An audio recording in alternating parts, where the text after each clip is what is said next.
ए मंगना भाई नून मिर्चाई संदारू खाए। ए मंगना भाई नून मिर्चाई संदारू खाए। ओ नया कोनो काम हमरा नया कोनो नौकरी, दारू पिए खातिर बेचलूं घर के पोसल बकरी। ए मंगना भाई नून मिर्चाई संदारू खाए। ए मंगना भाई नून मिर्चाई संदारू खाए। हो नया कोनो काम हमरा नया कोनो नौकरी, दारू पिए खातिर बेचलूं घर के पोसल बकरी। ए मंगना भाई नून मिर्चाई संदारू खाए।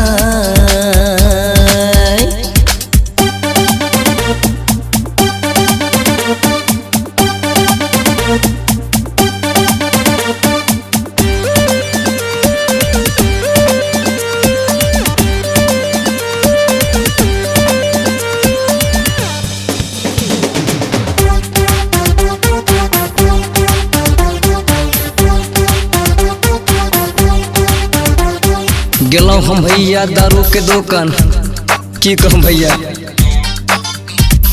गेलौ हम भैया दारू के दुकान, 100 टका बोतल कहलक एकर दाम।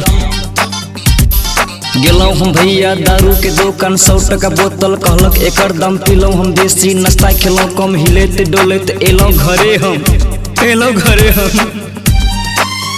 हो घर में खियल के मोगी सुखल चूड़ा मुरही, दारू पिए खातिर बेचलूं घर के पोसल बकरी। ए मंगना भाई नून मिर्चाई संदारू खाए। ए मंगना भाई नून मिर्चाई संदारू खाए।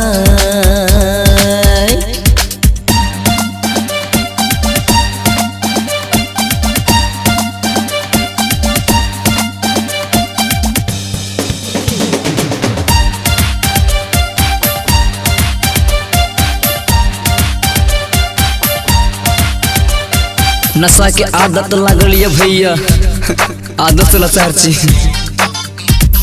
नशा के आदत लागल ये भैया, पॉकेट में नहीं है एको रुपया, की कहो।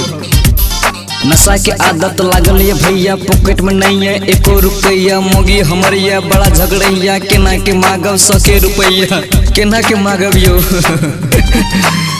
हो साथी सबके साथ खेलूं माछ के मूड़ी, बिल भेर ढेर तो दे खावे लगल उंगली। ए मंगना भाई नून मिर्चाई संदारू खाए। ए मंगना भाई नून मिर्चाई संदारू खाए।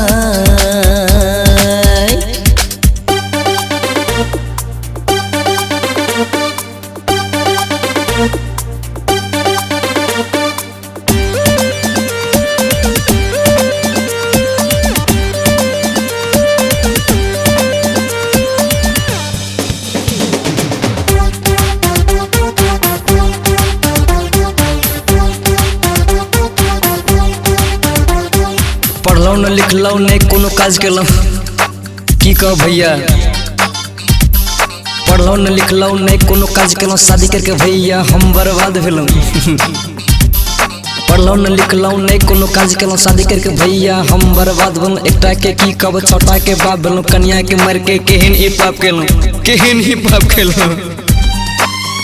हो अब के खिएते हमरा मुर्गा के टेंगरी, मोगी हमर भाग का चल गेले भमरी। ए मंगना भाई नून मिर्चाई संदारू खाए।